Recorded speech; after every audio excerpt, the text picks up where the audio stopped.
स्वामी समर्थ मंडळी.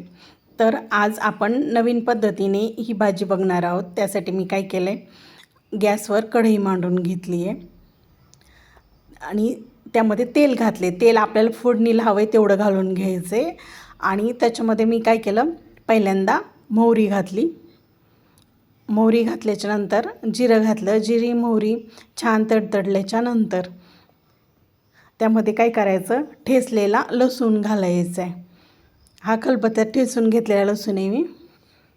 आणि लसूणही छान असा मस्त असा फोडणीमध्ये तांबूस रंगावर होऊन द्यायचा आहे.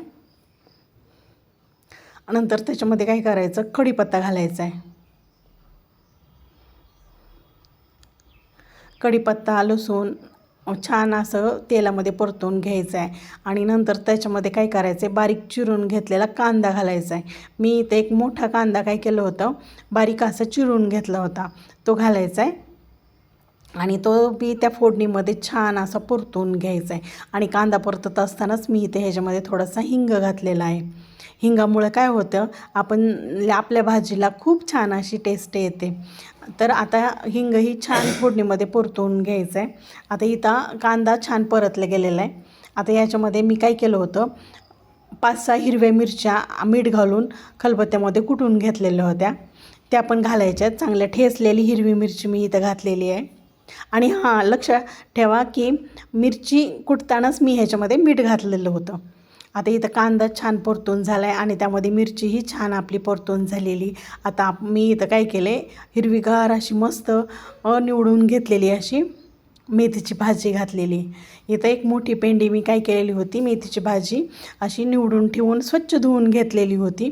आता पावसाळा चालू आहे त्याच्यामुळं काय होतं, भाजीला थोडंसं चिखल वगैरे लागलेला असतो. त्यामुळं भाजी काय करायची, स्वच्छ 2 ते 3 पाण्याने धुवून घ्यायची आहे. मी इथं मेथीची भाजी स्वच्छ 2 ते 3 पाण्याने इथं धुवून घेतलेली आहे. आता कांद्यामध्ये ही भाजी परतून घ्यायची छान. आणि नंतर त्यामध्ये काय करायचं, भाजी परतत आल्याच्या नंतर त्यामध्ये बेसन पीठ घालायचं आहे. आता बेसन पीठ बी किती, ती भाजीचं प्रमाण तुमचं कसं आहे त्यानुसार बेसन पीठ घालायचं आहे बरं का. त्यामध्ये जास्तही बेसन पीठ झालं नाही पाहिजे आणि कमीही नाही पडलं पाहिजे. अशा पद्धतीने बेसन पीठ घालून घ्यायचं आहे. आणि ते छान भाजीबरोबर त्या फोडणीमध्ये छान परतून घ्यायचं आहे. एकदम मस्त असं परतून घ्यायचं आहे. जास्त जळकाट पण नाही झालं पाहिजे, थोडंसंच असं परतून घ्यायचं आहे. नंतर त्याच्यामध्ये मी काय केलं, हळद पावडर घातली आणि मी पाणी घातलं आहे. आता ह्याच्यामध्ये ह्या पिठाच्या गुठळ्या होणार नाहीत बेसन पिठाच्या, याची काळजी घ्यायची आहे. आणि छान असं त्यात असं हलवून घ्यायचं आहे. आणि आपल्याला हवी ही भाजी तेवढं त्यामध्ये पाणी घालायचं आहे. म्हणजे आपलं इथं मेथीचं हे पिठलं आपण इथं करणार आहोत. हे खायला खूप टेस्टी लागतं. आपण नेहमी करतो की नाही मेथीची भाजी, त्यापेक्षाही मेथीचं पिठलं खायला खूप छान आणि टेस्टी लागतं. तर आता इथं आपलं मेथीचं पिठलं शिजलेलं आहे. आता या ठिकाणी आपण ह्याच्यामध्ये कोथिंबीर घालूयात. कोथिंबीरीमध्ये या मेथीच्या पिठल्याला आणखीन छान अशी टेस्ट येते.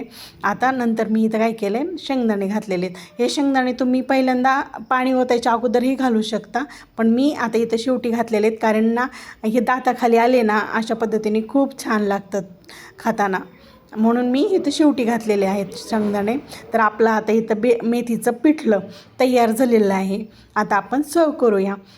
तर हे मेथीचं पिठलं तुम्ही पण एकदा करून पहा, खायला खूप छान लागतं. नेहमी एकाच पद्धतीने मेथीची भाजी करण्यापेक्षा थोडीशी या पद्धतीने एकदा नक्की करा. बाय.